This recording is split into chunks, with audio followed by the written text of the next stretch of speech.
Hi guys, this is take 2 of the video. I just got a call in the middle of my demonstration. So I'm going to start from scratch. As you can see, I've done one eye already. So today I'm going to simplify my look by using just this shade here. And as I was saying, I've prepped my eyes. I have curled my eyelashes. I have put eye primer on.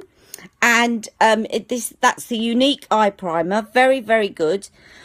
Also, if you don't want to purchase a separate eye primer, but you have a neutral shade of a cream eyeshadow, you can always use that as an eye primer, and that works really well as well.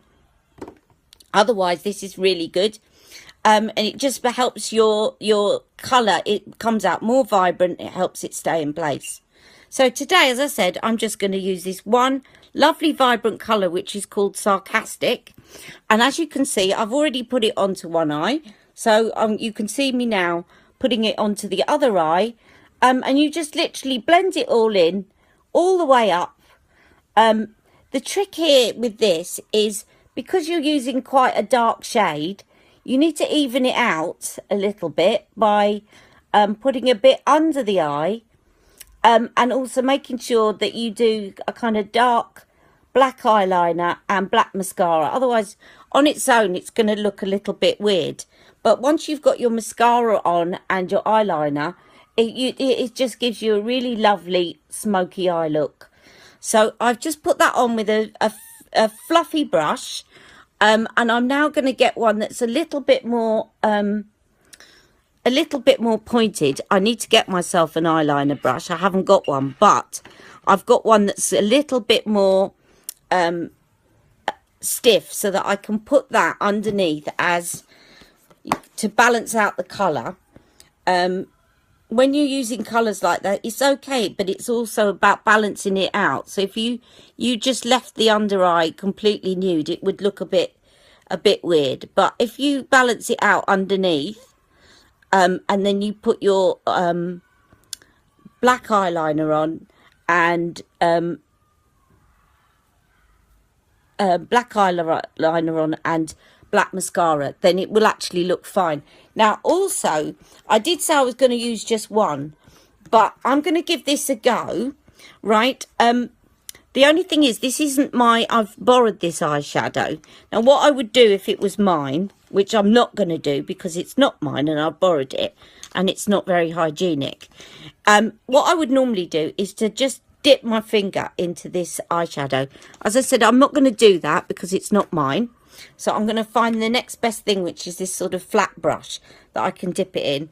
And what I'm going to do there is just stipple that on the top there of my brow, to kind of, so that it kind of evens it out. And therefore, otherwise it would, again, if you've got a completely nude brow, and then you've got a very dark colour underneath, you could also use the silver.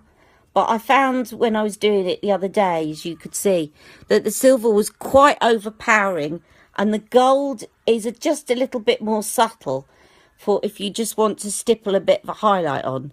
So there you have it. I haven't done my, I take my other brush back, haven't done this eyeliner as much, I don't think, or maybe it's the bad light. So I've just put that onto both eyes. And then the trick of this is, so that's all I'm doing today with this eye palette. But then the trick of this is to get yourself, I'm going to just get yourself a black eyeliner. I have got this one that's great, actually. I find this one really easy personally. It's called a superliner blackbuster by L'Oreal, and it really is like a felt tip pen. It's a bit like a Sharpie. I find this really good because you can actually still get it quite thin, but it literally is like a felt tip pen, and it goes on really, really easily, and you don't have to be too precise, and then you can just keep going over it until you get the right thickness. Now, as I say, because you've got quite a bold eyeshadow here, I wouldn't go too thin, but at the same time, as it's the daytime, I'm not going to go too thick either. So I'm just going to get something in between. Now, I have got sort of droopy eyelids. If I actually look straight ahead, you can see you can't see my lids, which is why I'm always having to do that.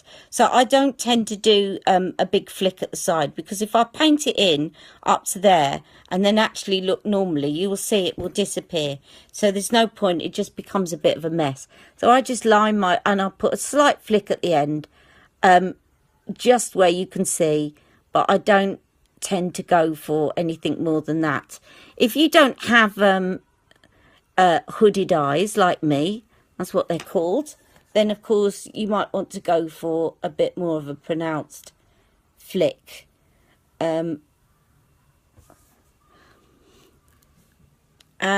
yeah, so then I would just do a tiny little flick at the side like that, and another tiny little flick at the side like that, but nothing more than that, as I say, because it just doesn't work. Then what I'm going to do, again, to balance it out, because it's quite a bold colour, is I'm going to do black in my waterline as well. I wouldn't use a felt tip one for that, because I have very sensitive eyes, and I've got this very good eyeliner that I use, which doesn't make my eyes water, and it is Clinique, and it's called Really Black, and it's got a little smudger at the end.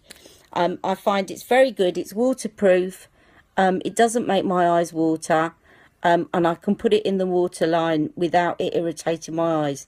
But, you know, everybody has got different sensitivities, and anything can potentially make you allergic. So, you know, I can't guarantee it's not going to bring out an allergy in somebody else. But for me personally, I find this, and there's also an eyeliner by Almay that is very, very good as well. And I find, and I'm going to do that awful thing, excuse me a minute, because I'm just going to do what they call tight lining, which is lining the inner corner, the inner waterline of my, the waterline on my top lid. Sorry, I'm not being very coherent today, which I do in a certain way. I don't find it bothers me, but you kind of had to look away from the liner, and you have to concentrate a little bit so you don't poke yourself in the eye. But it just allows a little bit more definition. Now you can see now that I can get away with that bold eyeshadow because I have done a dark line inside my waterline. Hi guys, I'm back. Just had another call. I'm just going to finish off by putting some waterproof mascara. The reason I'm doing this is because I might be going out and my eyes do water, and instead of putting lots of different layers, I am putting this one on because it is very, very waterproof. So I'm not using my 3D fibre lash today. I am using another waterproof one, which goes on, and as I said, when my eyes water, I don't end up with panda eyes. And I might put a second coat on off camera, and I will show you, my friends, the results on Facebook later on. But basically that's it. I will finish off my makeup, and I will put on a lipstick that will go nicely with it. So that's a look. I hope you like it for today. Speak later. Bye.